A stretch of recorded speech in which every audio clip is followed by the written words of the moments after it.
Well, I mean, today's July 13th, 2020, and I don't really have any agency because the Office of Special Counsel refused to acknowledge that I would have been legally considered a whistleblower because I had worked previously for a department that was under the rubric of the Health and Human Services Department. I mean, I don't know what to say about that, right? If maybe if I had let me ask you a question. If I had cashed my check personally with my retirement benefits from having worked that job, would I then be eligible to be considered a whistleblower?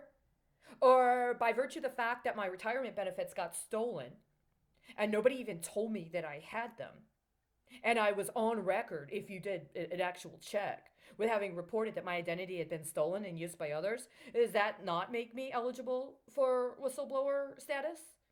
Because if I was a whistleblower and I refused to be anonymous, which I have this entire time, then would I not be considered to be someone that would be a material, relevant participant in any sort of investigation of anything corollary or any ongoing investigations? Like, for instance, the investigation I understand was happening at the end of 2017, beginning of 2018, concerning trafficking involving modes of transportation, right? Remember, there was that hearing where the senator's wife, I'm sorry, the head of a anti-trafficking group based out of Arizona, and other people, including Congress people, were presumably offering testimony as part of congressional hearings concerning transportation and how people were trafficked in connection with means of transportation, right? And then there was that congressperson who had I tried to put forth a bill concerning efforts to counter trafficking. And the reason I bring this up is because if you look at the audits from the State Department that are currently on the site,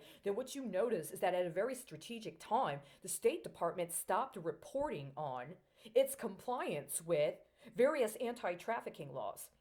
And instead, the entire trajectory of what the focus was of the State Department, including audits and the kinds of accountability structures that it apparently thought that it had to prioritize, seemed to disengage from prioritization around issues connected to trafficking.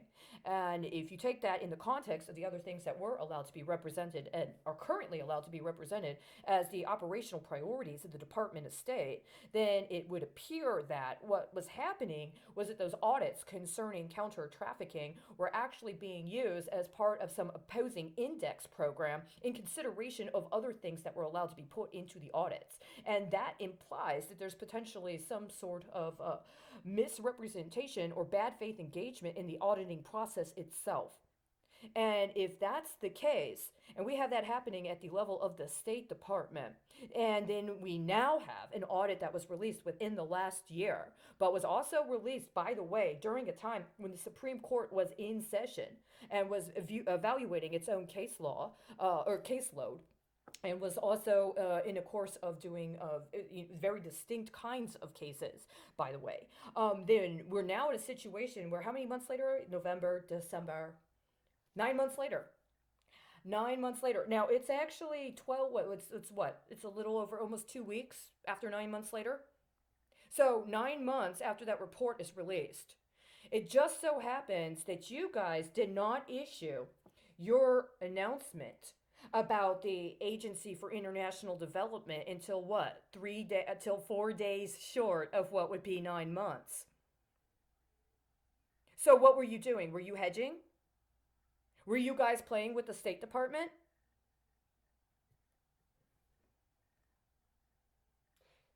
See, the ironic thing is within 24 hours of you putting that up there, I had a voice file that was my real time explication of what was happening, and it's gone. And I spent the whole fucking weekend tracking what was already connected to the delivery of those opinions, right? So is it that it wasn't materially relevant or available? Or was it materially relevant and did not occur at the time? Or did somebody strategically sit on it because it was fenced and they were waiting for the heat to blow over so that then they could sell it on the resale market?